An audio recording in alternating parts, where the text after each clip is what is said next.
This is Danny Flexon here for SecondsOut. Delighted to be joined once again by a good friend and former British and Commonwealth welterweight champion, of course, Bradley Skeete. Bradley, how are you? I'm all good, mate. How's things, Dan? Long time, mate. I'm very good, thank you. It seems like you're embarking on a new chapter in your career from what I've seen on social media. So it seems like a good place to start. I mean, it says coach on your T-shirt, so it seems appropriate enough.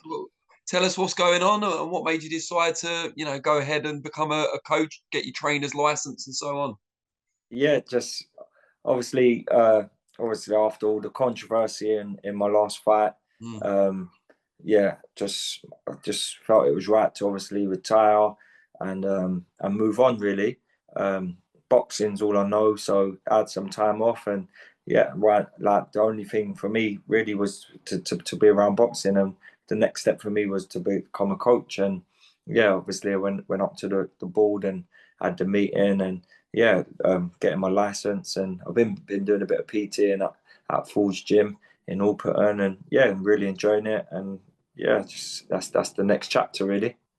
So initially, after the fight in December with Hamzah Sheeraz, as you said, very controversial defeat. How long after that did you switch from, wanting a rematch, carrying on with your career, to deciding you'd had enough, you wanted to walk away from the active side of the sport?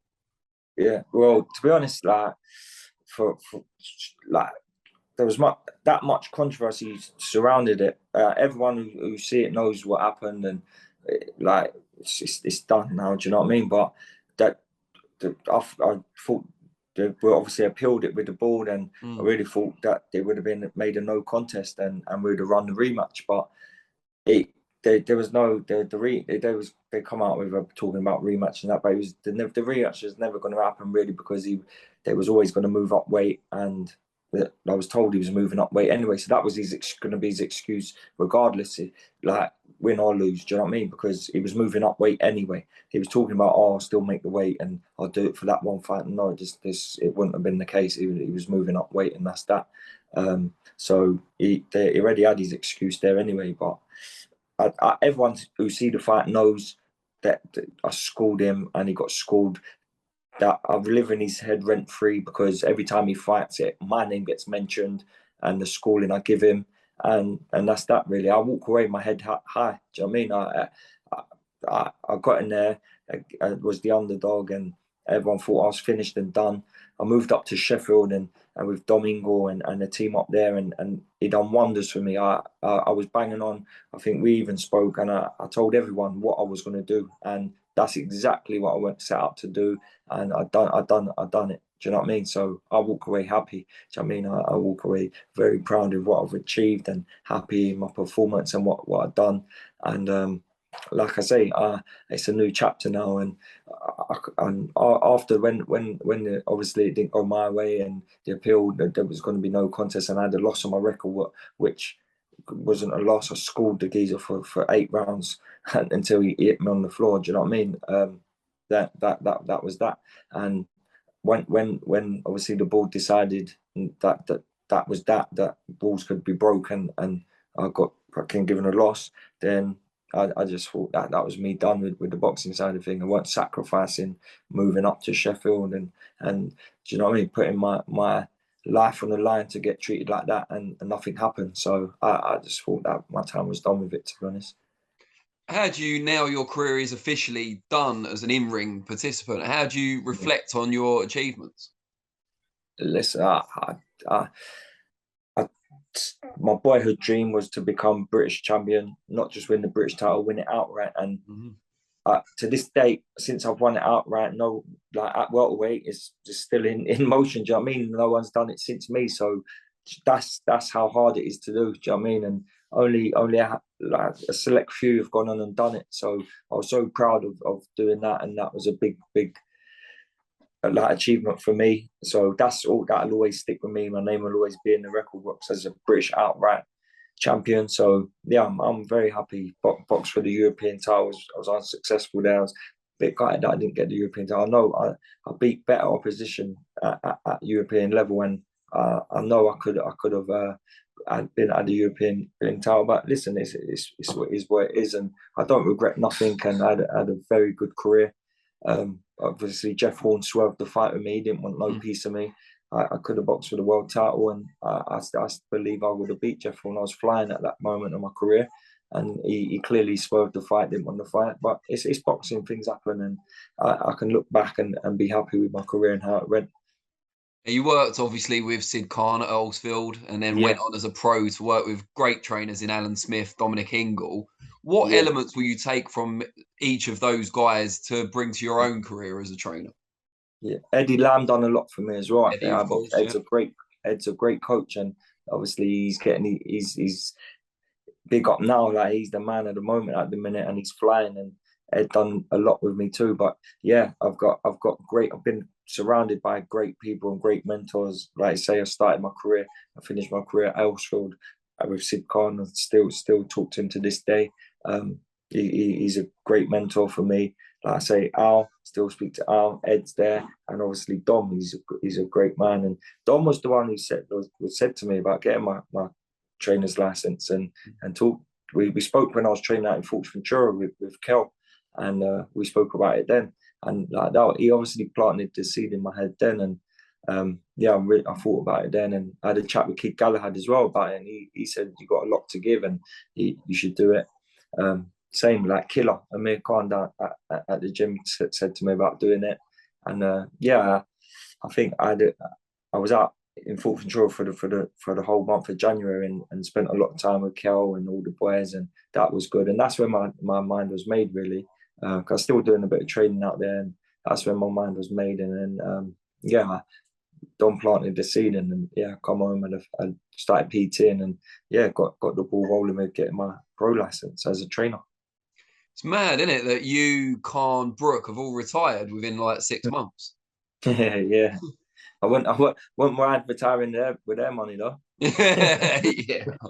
Don't expect to get much more as a trainer. 10% at best. But we do it for the love. You do it for the love. That's it, mate. That's it. What sort of trainer do you expect to be? I think even down to my PT clients, I teach them, like, listen, I'm not just there for the hour and take their money. Do you know what I mean?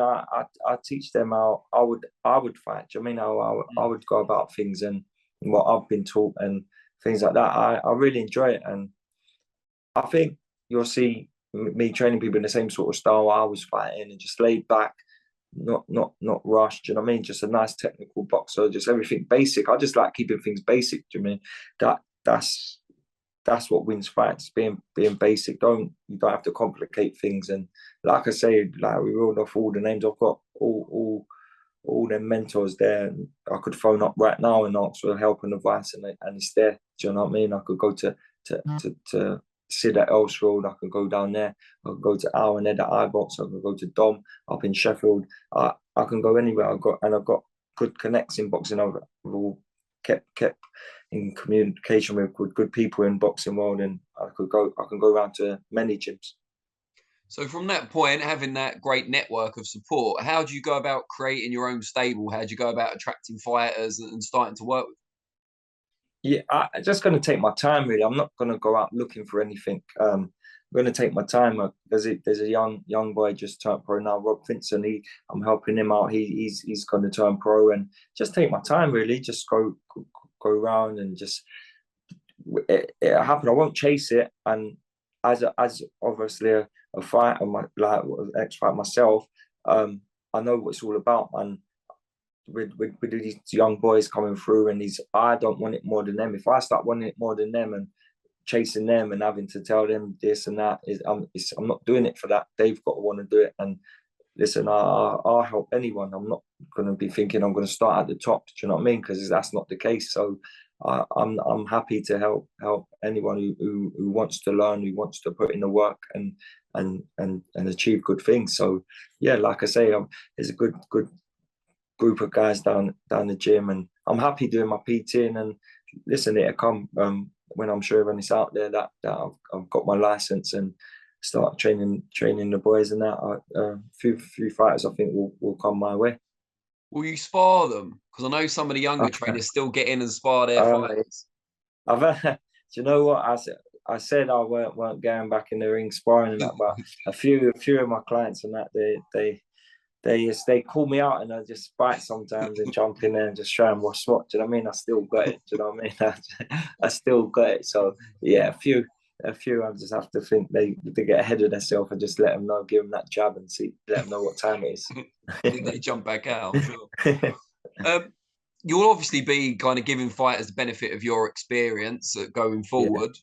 Right now, there'll be a lot of young fighters watching this. You've just finished your career, done very well. What one piece of advice, or even more than one, would you give to young fighters just starting out now?